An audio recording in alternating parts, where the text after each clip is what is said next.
नमस्कार, आप देख रहे हैं बिजनेस टुडे बाजार। मैं हूं हर्ष शर्मा। आरबीआई गवर्नर रघुराम राजन मोदी सरकार के खिलाफ अपने बयानों को लेकर काफी सुर्खियों में रहते हैं। एक बार फिर उन्होंने मोदी सरकार पर कुछ ऐसा कहा है जो कि हेडलाइंस बन गया और बवाल मच गया है।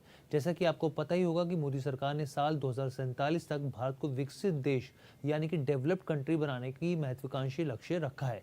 इसके लिए सरकार ने एक विजन डॉक्यूमेंट विकसित भारत @ 2047 भी पेश किया है। लेकिन आरबीआई के पूर्व गवर्नर रघुराम राजन ने इस पर कई बड़े सवाल खड़े कर दिए। उन्होंने कहा कि अगर 2047 यानी कि अमृत काल तक जनसंख्या में बढ़ोतरी के बिना अगर विकास दर 6% सालाना भी बनी रहती है, तब भी भारत निम्न मध्य आय वाला देश बना रहेगा। यानी कि राजन का साफ तौर पे कहना है कि 6% की सालाना विकास दर के बावजूद भी भारत लोअर मिडिल इनकम वाला देश बना रहेगा। राजन ने आगे कहा कि अगर देश तेजी से विकास की राह पर आगे नहीं बढ़ता है तो वो अमीर होने से पहले ही जनसांख्यिकी यानी कि आप आबादी के हिसाब से देखें तो डेमोग्राफिक फॉर्म के तौर पर तो वो बूढ़ा हो जाएगा। यानी कि अमीर तो छोड़िए, पहले ही बुढ़ापे की स्टेज पे पहुंच जाएगा। ये रघुराम राजन का साफ तौर पे कहना है। इसका मतलब ये है कि उस समय आपको बढ़ती उम्र वाली आबादी के बोझ से भी निपटना होगा। ये एक बड़ा सवाल उन्होंने खड़ा कर दिया है।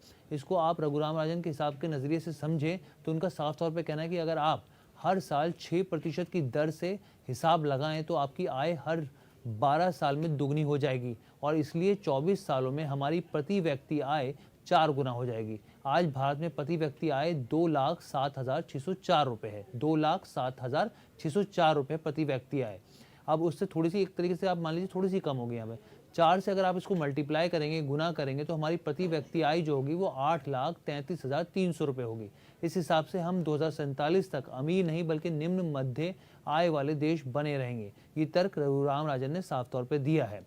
अब प्रधानमंत्री मोदी के जो डेमोग्राफिक डिविडेंड के बयान को लेकर भी रघुराम राजन ने उनको घेरने की कोशिश करी है। उन्होंने कहा कि कुछ दक्षिण भारतीय राज्यों में आबादी बढ़ने की दर कम हो रही है, यानी कि 2047 के आसपास देश में बुजुर्गों की बड़ी आबादी होगी, यानी भारत को डेमोग्राफिक डिविडेंड का फायदा मिलना बंद हो जाएगा। उन्होंने कहा कि मौजूदा ग्रोथ रेट से लेबर फोर्स में शामिल हो रहे सभी लोगों को रोजगार देना संभव नहीं हो पाएगा और इससे देश में अमीर होने से पहले ही बूढ़ा होने का खतरा बढ़ जाएगा।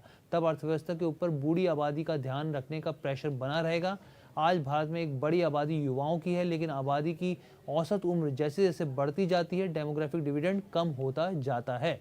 तो ये पूरा लब्बो-लुआब था। हमने आपको समझाने की कोशिश करी कि रघुराम राजन ने क्या कहा और प्रधानमंत्री का जो डेमोग्राफिक डिविडेंड के जिस तरीके से हम लोग बयान देखते हैं कि उसका भारत को फ़ायदा होगा, उस पर उन्होंने एक सवाल खड़ा किया है और साथ ही भारत को साफ तौर पर बोला है कि 2047 तक भारत आप डेवलप तो छोड़िए, निम्न इनकम वाला देश बन के रह जाएगा। तो कैसी लगी आपकी वो वीडियो, आप हमें कमेंट करके ज़रूर बताइएगा। बिजनेस टुडे बाजार के साथ जुड़ने के लिए आपका बहुत बहुत धन्यवाद।